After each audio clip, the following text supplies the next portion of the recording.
The salt spray stung Ilara's face as she clung to the railing of the ferry, the churning waves mirroring the turmoil in her gut. The idyllic island of Serafina, usually a balm to her soul, felt like a cage today. 10 years. 10 years she'd poured her heart and soul into the Serafina Art Collective, a haven for struggling artists she'd built from the ground up. And now it felt like it was crumbling beneath her feet. All thanks to Julian Val. Julian, the arrogant, effortlessly charming sculptor, had arrived on Serafina a year ago. He was everything Elara wasn't: confident, polished, and a master of self promotion. His art, while undeniably skilled, felt hollow to Elara. He sculpted gleaming, impersonal figures that spoke more of technical prowess than genuine emotion.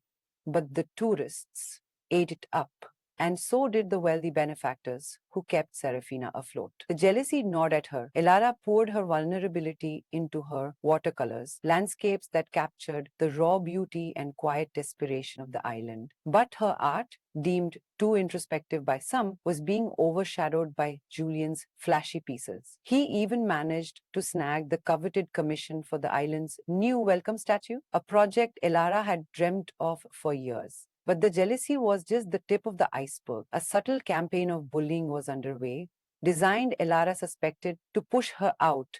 Whispers about her stagnant style, veiled criticisms during collective meetings, even the deliberate misplacement of her art supplies. Julian was a master manipulator, always maintaining a facade of polite concern while subtly undermining her at every turn. The ferry horn blared, signaling their arrival. As Elara disembarked, she noticed a commotion near the docks. A distraught woman was sobbing, surrounded by police officers. Her child, a little girl with bright red hair, had vanished. The air thickened with panic. Serafina was known for its tranquility, its low crime rate. Child kidnapping was unheard of. Elara's heart clenched. She knew almost everyone on the island. Who would do something like this? The missing girl, Lily, was the daughter of Maya, a struggling single mother who worked at the local bakery. Maya was a kind, gentle woman, and Lily was a sweet, bubbly child who often visited the art collective, mesmerized by Elara's paintings. As the islanders formed search parties, Elara found herself drawn to Maya. She offered comfort, practical assistance, and a quiet determination that surprised even herself. She refused to succumb to despair. She would find Lily. The police investigation focused on tourist and transient workers, but Elara had a nagging feeling it was someone closer to home. Someone who knew the island, someone who knew Maya's routine, someone who craved attention. Then she remembered something. 2 days ago, she'd seen Julian talking to Lily near the docks. He'd been showing her his sculptures, gesturing dramatically with his hands. It was a fleeting glimpse, but it had struck her as odd. Julian rarely interacted with the island's children. Fueled by a potent mix of intuition and suspicion, Elara decided to investigate. She started subtly asking Julian casual questions about his whereabouts that day. He was evasive, his usual confidence faltering. Later that evening, she decided to visit Julian's studio, a sprawling space overlooking the harbor. The lock was surprisingly easy to pick. Inside, the air was thick with the smell of clay and resin. His gleaming sculptures stood like silent sentinels. As she moved deeper into the studio, she noticed a half-finished sculpture tucked away in a corner, covered by a tarp. It was different from his usual style. It was small, delicate, and hauntingly familiar. Elara pulled back the tarp. It was a clay figure of a little girl with bright red hair, Lily. Terror clenched her throat. She fumbled for her phone, her hands shaking so badly she could barely dial the police. Just as she was about to press the call button, she heard a noise behind her. Julian stood in the doorway, his face contorted with rage. You shouldn't have come here, Elara, he hissed, his voice low and menacing. He lunged at her, but Elara was faster. Years of hauling art supplies had given her surprising strength. She dodged his attack and grabbed a heavy metal tool from a nearby workbench. Where is she, Julian? She demanded, her voice trembling but firm. Where's Lily? He laughed, a chilling, manic sound. She's safe for now, but she's going to be part of my greatest masterpiece, something that will finally make you and everyone else see my true genius. Elara realized then that Julian wasn't just arrogant and jealous. He was deeply disturbed. His artistic ambition had twisted into something dark and dangerous. She kept him talking, stalling for time, hoping the police would arrive. He confessed everything, his voice rising in a crescendo of delusional grandeur. He planned to keep Lily hidden until he finished the sculpture, then release her, claiming he found her, becoming a hero in the process. He craved the attention, the admiration, the validation he felt he deserved.